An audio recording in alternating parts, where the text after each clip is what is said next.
What do I need or want to live on? And then back into it. Then you decide what the gross versus the net is.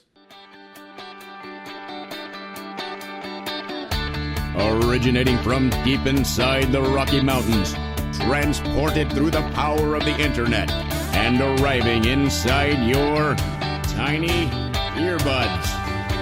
It's the Appraiser Coach podcast, helping appraisers increase their efficiency, quality, and make more money. Here's the guy who makes it his life's mission to create value for real estate appraisers nationwide. Your host and the Appraiser Coach, Dustin Harris. Hello, beautiful people. So good to have you here. Dustin Harris hanging out in the podcast chair from home today. Apologize for the crazy angle of the camera. It just is what it is. Maybe if I move myself back here a little bit. We are sponsored, of course, by a couple of great companies, one of them being Working RE Magazine. That's where I go all the time, folks, to find out what's going on in this industry. WorkingRE.com, again, WorkingRE.com. And we're sponsored, of course, by TrueTrax. TrueTrax is a software by True Footage that will allow you well, it makes your job easy. Let's put it that way. TrueTrax is what it's called, and it's found at truefootage.tech. All right, folks, I'm going to lay out a very simple concept, but it's a crucial one. It's one that I think that we often skip over kind of subconsciously in our head. We just don't do the math right. And as a consequence, I see appraisers making some big mistakes. Okay. Now, this happens to any industry, of course. But appraisers, we often are the technician as well. And so because we are heads down in our appraisal cave and we might get out to do an inspection, but it's right back to that appraisal cave, right? We're just working on these reports and getting things done. And when it comes to working on our business, not in our business, we sometimes, we trip and we just don't get it done like we should. One of the things that I've been teaching as the appraiser coach for many years is the importance of what I call ONI. Okay, it's an acronym. It's on it, not in it. Okay, ONI. And I've talked about it many times on this microphone. And one of the things that I do in my ONI time is to look at my P&Ls, to look at my numbers. You've heard me say many times on this microphone and other places that if you don't know your numbers, you don't know your business. If you don't know your business, folks, you're not going to be successful. And that's why it's crucially important that you take time on a regular basis to review those numbers, to make sure that they are right. And we just got done with a fabulous workshop in Course Gold, California, the Elevate Appraiser Retreat. And one of the things that we did is even in preparation for that retreat, we did an exercise in the P&L, in the profit loss statement. Because folks, I'm telling you that experience alone can tell you so much about your business. There are so many things that you're going to learn, pillars of financial success that you're going to learn if you take time to look at your P&L. But as you look at your P&L, folks, something will come to the surface that very quickly. And again, it's simple, but it gets skipped so often. And that is your gross versus your net. I want to talk more about that when we get back from the break and why that's crucially important and some of the things that you need to consider when looking at those two very different numbers. Speaking of numbers, how would you like to have the numbers at your fingertips that you need to make adjustments appropriately, whether you're doing lender work or non-lender work? It's all the same when it comes to TrueTrax. TrueTrax, folks, is the ability to see data at a glance. And we're talking big data, folks. We're talking big data sets. Now, don't let that scare you away because some people are like, well, I don't want to deal with a black box. Folks, everything is transparent when it comes to TrueTrax. And it allows you to look at a great deal of data very quickly and make decisions as the appraiser on that particular assignment. Check it out by going to truefootage.tech. Again, it's truefootage.tech. Working RE Magazine, folks, they've been a sponsor here for many years, and there's a reason that we gel so well together. This is a group of people who understands appraisers and keeps themselves in the know when it comes to the appraisal world. Folks, if you want to know what's going on in the career that you have chosen to be a part of, this is the place you need to be. Working RE is free and it's frequent, meaning you get frequent emails from them. If you don't want to read them, delete them, archive them, no problem, right? It's not spammy. But I'll tell you, the information that you can gain through Working RE Magazine, if you take some time to look through, is absolutely gold. Check them out by going to workingre.com. That's working RE as in workingrealestate.com.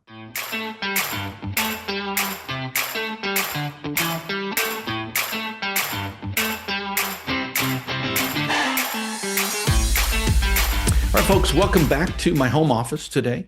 We're talking a little bit about net versus gross. I know it's a simple concept for many of you, but too often I see appraisers when I sit down with them to work on their P&L, and I do this frequently. As a coach, some people will come to me and say, hey, Dustin, you talk about P&Ls, you talk about the importance of P&Ls.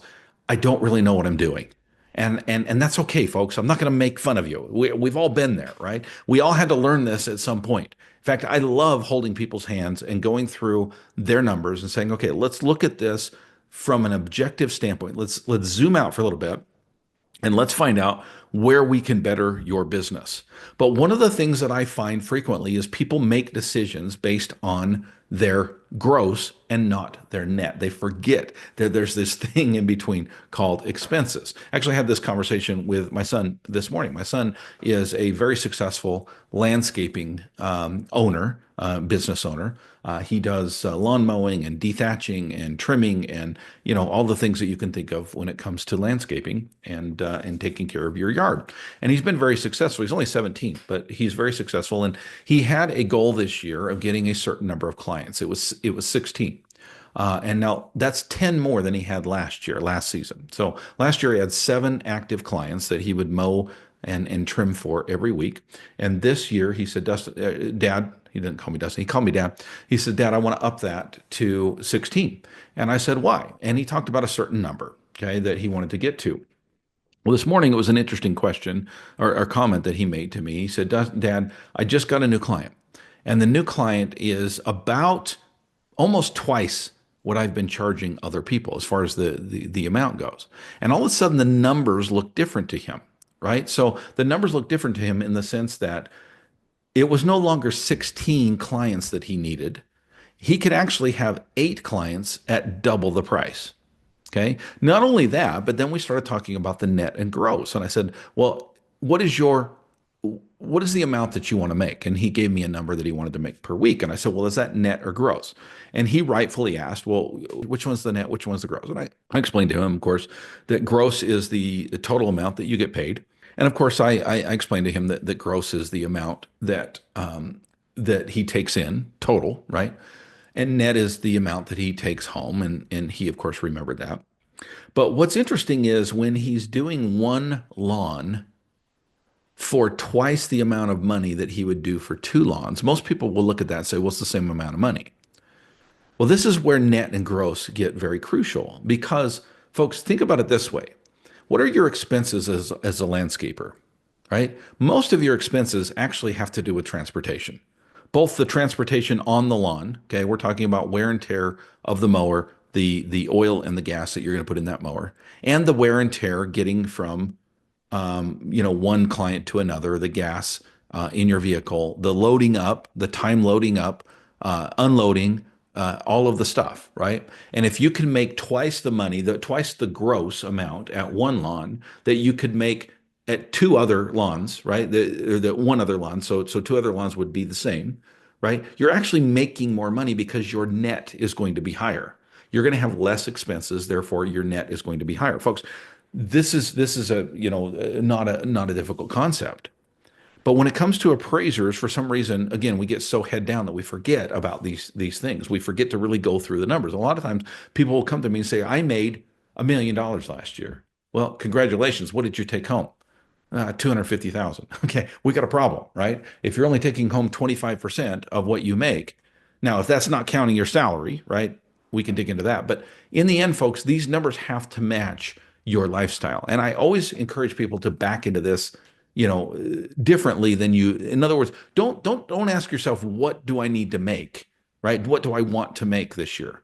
Ask yourself, what do I need or want to live on? And then back into it. Then you decide what the gross versus the net is, right? So many years, folks, I ran a multi-million dollar appraisal business, meaning I was making more than $1 million. Okay. I think one year we ended at like 1.9 million. Another year we were like 1.7 million, 1.4 million. So when you're in those numbers, folks, you're dealing with a lot of people, dealing with a lot of overhead, right? And really it came down to how much time do I want to spend in this business versus how much time or money rather do I want to bring home? Okay. And I had those numbers in my head. In fact, I'll just tell you, I'm an open book. I wanted to work less than 10 hours a week, and I wanted to bring home at least $250,000 a year. And I was able to do that, right? In fact, very easily able to do that because of delegation, because of technology, because of the business that we ran. We were doing a large gross, but I was also taking home a pretty good sum for the amount that I was working. Okay. Now, if I was working 40 hours a week, that number would have been a whole lot higher. $250,000 was not enough. But because I was doing other things, it seemed to work for me. Folks, what works for you? That's the question. What is it that you need? I just got done reading for our Elevate retreat. Again, probably the fourth time I've read Simon Sinek's Start With Why. Folks, start with why. What is it that you want to accomplish? Why are you doing what you're doing? And then back into the numbers. Understand the difference between gross and net. By the way, folks, if you've not heard, very soon, in a couple of weeks, we are going to be in beautiful Atlanta, Georgia. I'm going to be on the East Coast. It's going to be June 7th. We're going to be doing a combination of a workshop and a mastermind all in one day. It's a Saturday, folks. You're not working that day. You need to be there. If you're anywhere near it, we chose Atlanta on purpose, folks. It is a major, major hub. Okay. Not just for Delta. There's a lot of planes that fly into Atlanta. In fact, it may be one of the busiest, if not the busiest airport in the United States. Okay. You can get there very easily, whether you're on the East Coast or not. I've been asked for many, many years, when are you going to come back and do your workshop again? We did the Go Create Some Value workshop many, many years ago, about 10 years ago. Folks, I'm back. Let's do it again. Let's do it on June 7th. I would love to have you there. Limited seats, of course, available. And this is mostly for people who are interested in the mastermind, but want to do a little bit of workshopping when it comes to AI. We're going to be talking about artificial intelligence. And then we're going to be doing an actual mastermind in the afternoon. After I buy you lunch, I will pay for lunch. I mean, it's not going to be a steak, but, I'll be good to you. And I'd love to see you out there, folks. We're mostly looking for people who have not experienced the Appraiser Coach one-on-one, live and in person. Can't wait to meet you June 7th in Atlanta, Georgia. Find out more by going to my website at TheAppraiserCoach.com. Again, TheAppraiserCoach.com.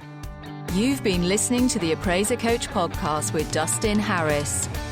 If you like what you hear, please give us a 5-star rating and post a short review on iTunes.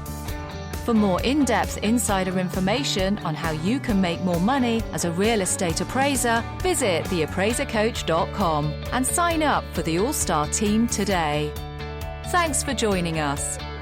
And now, get out there and create some value.